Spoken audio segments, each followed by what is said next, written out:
Welcome to a world brought to life by chip technology.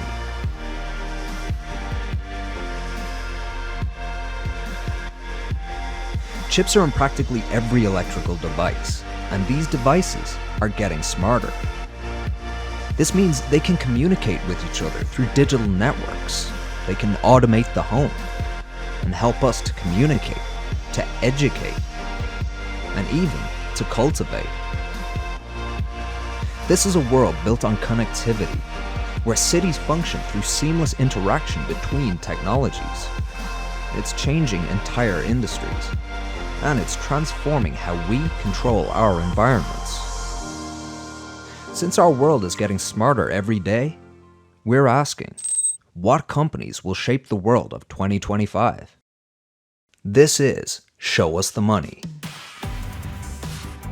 We're a team of dedicated researchers highlighting the companies we believe will play a defining role in the world of 2025 and hold the potential to deliver strong investment returns. It's not financial advice, we just bring you our research. So what are we looking at today? We're going to explore Qualcomm, one of the leading semiconductor or chip companies. These companies are helping to shape the future of just about every industry you can think of: IT, transportation, healthcare, manufacturing and robotics, logistics and retail. It's nearly everything. And Qualcomm's specialty is wireless technology. So after we dig into the business, we'll ask the question, what could an investment in Qualcomm now be worth in 2025? Let's have a look at the main segments driving Qualcomm's business. Mobile technology, 5G, we'll explain this in a moment, and technology licensing. Yeah, we know that sounds dull, but we'll make it interesting, I promise. Let's talk about Qualcomm's presence in mobile technology. Qualcomm can be considered as the world's leading wireless technology innovator and the driving force behind the development, launch, and expansion of 5G.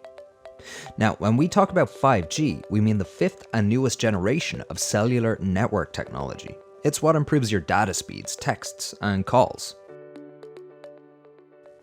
In the most practical terms, the reason your phone connects to the internet so fast and well is because of Qualcomm's tech. Let's hear from their CEO, 𝗥𝗘𝗩𝗢𝗟𝗧𝗜𝗢𝗡. It's a great time to be part of Qualcomm. Qualcomm has an incredible opportunity right in front of us. There's demand for our technology by many industries, and 5G is really going to become a key ingredient of our digital economy. So why does Qualcomm stand out in the market of semiconductors? Well, in a sentence, what differentiates Qualcomm is that their products allow devices to communicate with each other. The company produces semiconductor components for wireless technologies. This means laptops, smartwatches, Wi-Fi, things like that. And while this hits a lot of different areas, which we'll explore later, their real presence is in phones. Qualcomm's name is short for Quality Communications, so of course it makes sense that their chips have the biggest presence in high-quality smartphones. In fact, Qualcomm's products are so prevalent in this industry that they're found within every high-end smartphone on the planet. If you're using an iPhone, you're using Qualcomm. Well, for the moment anyway. That could change in future. The name of the chip series that powers this segment is Snapdragon, which we can all agree is very cool. They use System on a Chip or SoC technology, which combines the function of several chips into one. So if your phone has excellent performance and impressive visuals, that'll be Snapdragon's SoC doing its thing. Phones with the Snapdragon 888 series can even utilize artificial intelligence with normal applications. For example, video recording can be improved through AI because the phone understands what it's looking at.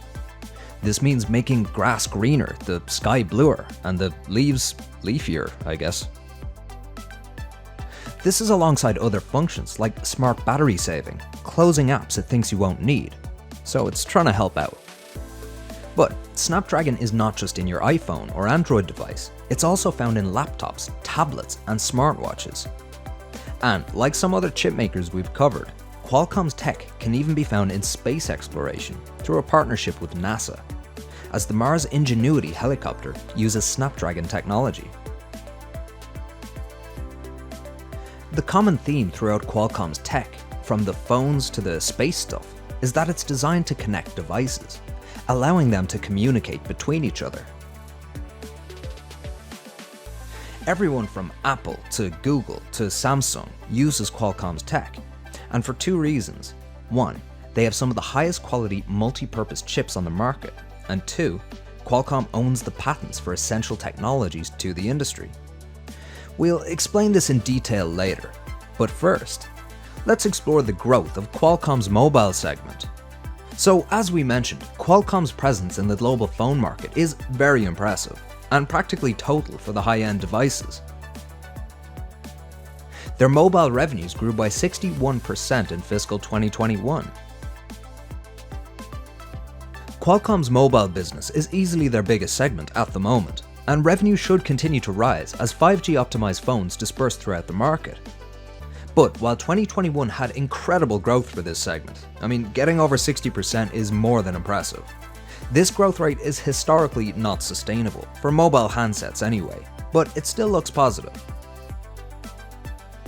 So we're gonna apply an average 18% rate out to 2025 to account for stabilizing growth over the later years.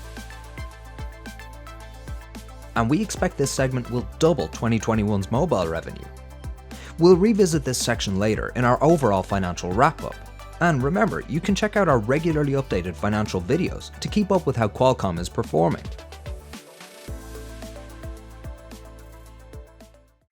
So let's dig a little deeper and get into 5G.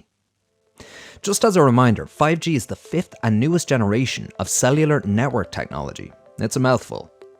But it's not only for cell phones. We'll explain. 5G network technology increases data speeds and reliability. So in practical terms, downloading becomes much faster and your device won't lose signal as often. This is becoming more necessary in the modern world, and Qualcomm is one of the biggest players in this networking space. Enabling high-end communication between tech devices is what differentiates Qualcomm from other chip makers. The company has been instrumental in developing the tech of previous generations like 3G and 4G, and likely will continue to be in high demand due to their 5G innovations. And this is a truly global market. Let's take a deeper look into what Qualcomm's 5G segment enables, starting with AI and IoT. Qualcomm's plans also involve artificial intelligence and the Internet of Things, which in its simplest form enables remote communication between you and things like household appliances. So controlling the air conditioning before you get home could come in handy during a heat wave to come back to an already cooled down house. The Internet of Things can make your home smart, but it can have utility at a much higher level too. Think smart cities. This means interconnection throughout a city where technology helps everything run more efficiently. For example, AI-controlled traffic lights, which would optimize the flow of traffic to avoid jams, or smart parking, guiding drivers to available spaces. And remember, this is all possible because Qualcomm's technology allows chips to communicate and share data. Energy efficiency too, whereby streetlights can dim when streets are empty. And also, the facilitation of autonomous driving. Speaking of which, let's talk automotive and autonomy. Qualcomm is being used by car makers like Renault, Volvo, and General Motors for the cockpit infotainment system of their vehicles. Now, this is more complex than just an entertainment system. It's making the car a connected computer in its own right. Having a virtual in-car assistant that you can speak to. For example, when you're driving, you can ask it to make a call to someone, that kind of thing. And like any other self-respecting chip maker, Qualcomm is also entering the world of self-driving vehicles by developing its Snapdragon Ride platform. This will include safety elements like autonomous braking and traffic sign recognition, but also fully autonomous urban driving, aided by vision-based camera technology, similar to Tesla's method for vehicle autonomy. And with extended partnerships with the likes of General Motors, this could hold big potential. However, this will be a competitive space, with other companies like Nvidia and Intel also entering this market. Now, all of these features will be included in what Qualcomm calls the digital chassis, a fancy term meaning an all-in-one system of 5G services within the vehicle, car-to-cloud technology for firmware updates, in-car entertainment, and the autonomous elements associated with ride. But Qualcomm's plans go further in autonomy than just cars. They've built the world's first 5G and AI-capable drone system. This can help with aerial inspection of infrastructure, like when tall buildings need to be checked for cracks, or uses like package delivery, filming for entertainment, or even first response when people are in need. And this is not just a futuristic concept either. Drone use is already a reality for various companies, and this will become more widespread. Cloud computing. Qualcomm's role in the massively expanding market of cloud computing is to facilitate high-end networking technology, so they provide the connection within and to the cloud. By the way, we should explain what the cloud means. So, cloud computing is delivering on-demand computer resources, things like storage or processing power or software, that the user can effectively rent over the internet at pay-as-you-go prices instead of having to buy outright. And the internet part is where Qualcomm comes in. They provide the connection.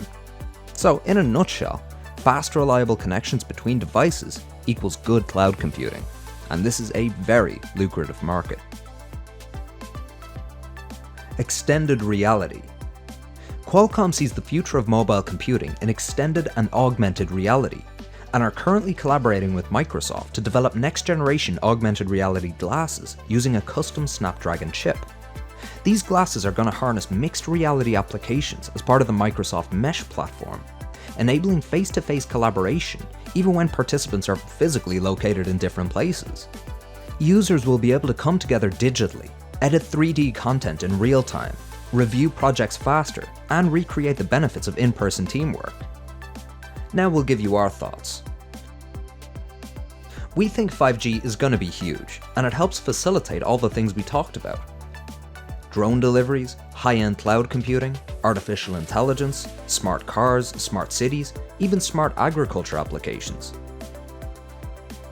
Each one holds large potential, and Qualcomm intends to be there for all of it, quite simply, by connecting all of it. Let's dive into 5G growth. For fiscal 2021, revenues from the sale of cellular network products were up 76% compared to 2020, with Qualcomm also seen to be dominating the 5G modem market with a 55% share. These devices support reliable cellular connectivity for a range of IoT applications, such as health monitors, security systems, industry robotics, and more. And since Qualcomm is driving the expansion of 5G into non-traditional areas like these, their Internet of Things revenue grew 67% in fiscal 2021. And Qualcomm's automotive business has also experienced strong growth in the same time, with revenues up 51%. As more and more computers are put into cars, Qualcomm should be able to continue improving these numbers, and they intend to aggressively expand this part of the business. The 5G segment is growing fast, as adoption is still relatively small compared to its full potential. It's always good to have room to grow. Qualcomm has also realigned its component sourcing over the last year to bolster its supply, though CEO Cristiano Amon has stated that they still have more demand than supply. So, by applying an average annual growth rate of 25% out to 2025, we could see revenues for the 5G segment around 2.5 times 2021's figures, and this could go higher depending on how well the company executes. We'll revisit this in our financial wrap-up. And remember, we also have other videos exploring other game-changing companies, so feel free to check those out too. Let's have a look at technology licensing. It sounds complicated, but we'll figure it out. So the company's secret weapon has been in their securing of patents. This has made them indispensable to smartphone developers. Their division Qualcomm Technology Licensing issues those patents to smartphone makers for a high price. It's a strong but controversial position that's come with lawsuits for anti-competitive practices. A legal battle with Apple worked out well for Qualcomm in the end, as their chipsets are still included in the current generations of iPhone, but Apple is actively trying to bring production in-house over the coming years. The sooner they can see the back of Qualcomm, the happier Apple will be. And Apple's not the only company to have had problems with Qualcomm's patent policies. Qualcomm has threatened to cut the supply of Samsung, Sony, Lenovo, and many others over the years. Qualcomm has even been sued by the US government through the Federal Trade Commission for abusing their market power. The company eventually won this case on appeal, but this whole situation could be problematic because we believe that poor business relationships, and especially those built on withholding a necessity for an industry, are not beneficial to progress long term. Qualcomm's success here is not built on friendly practices, it's built on high prices and forcing a very begrudging industry to pay up. So far it's paid off, but we'll have to see what happens in the future. But technology licensing is still a big part of their revenue, and they are in a strong financial position holding these patents. Let's look at the growth of Qualcomm's technology licensing. Now, this particular segment is hard to forecast revenue growth for, as changes to agreements and even legal cases can result in varied revenues and costs. The company's portfolio includes over 140,000 granted and pending patents across more than 100 countries and jurisdictions. Now, a lot of companies will be interested in 5G because of the huge opportunity it presents, and Qualcomm's licensing program will continue to play a big role in driving technology advancements, competition, and growth across the ecosystem. So, in considering the opportunities, with some potential ups and downs along the way, we're applying an average growth rate of 12% out to 2025. And this would see revenues from the licensing segment over 1.5 times 2021's figure. We'll revisit this again in our financial wrap-up. And remember, we have regularly updated financial videos, so you can keep informed about Qualcomm's performance. Let's wrap up Qualcomm. So we need to remember what makes Qualcomm stand out from other chip makers. And fundamentally, it's that they provide the technology that allows technology to communicate with other technology. Our writing team must have had a day off for that line. Basically, Qualcomm's main focus is networking. Anyway, like most chip companies, Qualcomm has benefited from the stay-at-home nature of 2020. As people more than ever had to rely on technology, this meant upgrading their devices, be it smartphones or laptops. But also professionally, as the new reality of work has changed, people have in many cases had to upgrade equipment. So in short, they needed better stuff, and Qualcomm is in a lot of that stuff. The company has also been involved in developing a new piece of technology, the iSIM, which integrates the SIM card into a device's main processor. This results in longer SIM life and greater security, alongside better device performance. And with this tech, mobile services can now be integrated into more devices than just phones, things like laptops, tablets, IoT devices, and wearables. It's an interesting area and could be another win for the company if this becomes commonplace in the industry. But it should be mentioned that Qualcomm does have huge competition from Taiwanese company MediaTek, whose Dimensity series chipsets have allowed them to take market share and dethrone Qualcomm as the leader in smartphone chip sales internationally. MediaTek was able to do this by targeting the lower quality smartphone market first and worked up, winning deals with Xiaomi and Samsung along the way. Not to mention, their market is predominantly in China, India, and Latin America, where there are far more handsets than in the US. And Qualcomm will be well aware that many companies are trying to make their own way.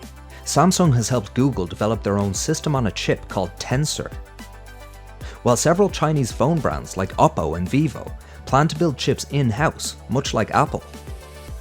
Having said that, Qualcomm's superior technology is still what allows them to win out financially at the moment, and as a result they maintain their place as the leaders in the high-end market. They can and do charge those higher prices, and their place in that market is safe, for now anyway. Another issue facing all semiconductor companies is the global chip shortage, which, in a nutshell, has been a huge surge in demand for chips at a time when supply cannot meet that demand.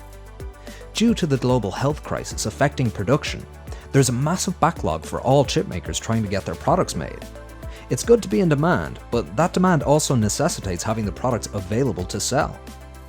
Now, this will ease in time, and the long-term view for the semiconductor industry is very strong. Chips are needed for nearly everything electrical. For Qualcomm's chips, communication and connection is what matters most. The real-time exchange of information is going to be an essential function of countless technologies going forward, and our future is going to be more digital, not less.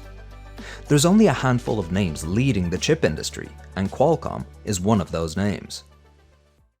We're going to look at the company's finances next, but it's important to realize that any future-looking statements are just estimates. This is not investment advice. The content of this video is for educational purposes only, and it's based on our own research, but of course, we could be wrong. When it comes to investing, it's very important to do your own research. Remember, an investment decision can be a big decision, and ultimately, it's your decision. Company stock prices can vary wildly, and it's common for the market or individual companies to have dips called corrections, or even severe drops, for example in times of recession. So when you look at the long-term stock performance of a well-established company, it can sometimes look like the stock just goes up. But when you zoom in closely to a shorter time frame, let's say a year, you'll see the line become jagged. It can even look like a mountain range in volatile years, but it certainly won't be straight up. So there will be dips, and in some years massive drops, possibly 40, 50% or even more. But for a fundamentally strong company, these dips are likely temporary, and when we zoom out to the long term, we can see they regain their position and continue incrementally up over time.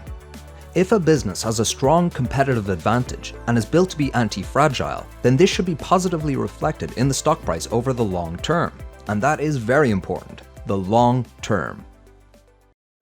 Let's take a deeper look at Qualcomm's finances. Now, we're going to compare the revenue each segment generated in fiscal 2021 with an estimate for 2025. This gives us a 4-year time horizon. Keeping in mind that revenue growth does not mean stock price growth, but it's important to look at how a business has been performing and how it could progress. Let's get into it. So, the mobile segment has historically been Qualcomm's largest source of revenue, and we don't see this changing anytime soon. In fiscal 2021, mobile generated $16.8 billion. Now, we're going to apply an average annual growth rate of 18% from then out to 2025, and we get to $32.6 billion. That's 2 times our starting point.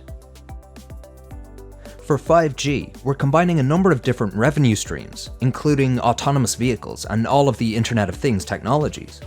We expect that this segment will grow at a quicker pace than the rest of the business. So, starting with fiscal 2021's revenue of $10.2 billion and applying a 25% growth rate, this gets us to $24.5 billion in 2025. That's 2.5 times the starting figure, and honestly, this could go much higher later in the decade. For the licensing segment, we have revenue at $6.3 billion for fiscal 2021, and using a 12% growth rate, it reaches $9.9 billion in 2025. That comes in at over 1.5 times greater. So, adding up fiscal 2021 revenues, we get $33.3 billion, and looking out to 2025, we expect Qualcomm to bring in $67 billion, more than doubling our starting revenue. And again, this is potential revenue growth, it's not a stock price assumption. So, while the company does have international competition from the likes of MediaTek and a not so great reputation among some customers, Qualcomm is in a strong position to gain from the tailwinds of 5G expansion, including artificial intelligence, the Internet of Things, and any other technologies reliant on communication. These are likely to be some of the biggest markets on a global scale, and Qualcomm will be in prime position to benefit as the world makes this shift. So we'll leave you with a question. What could an investment in Qualcomm now be worth in 2025?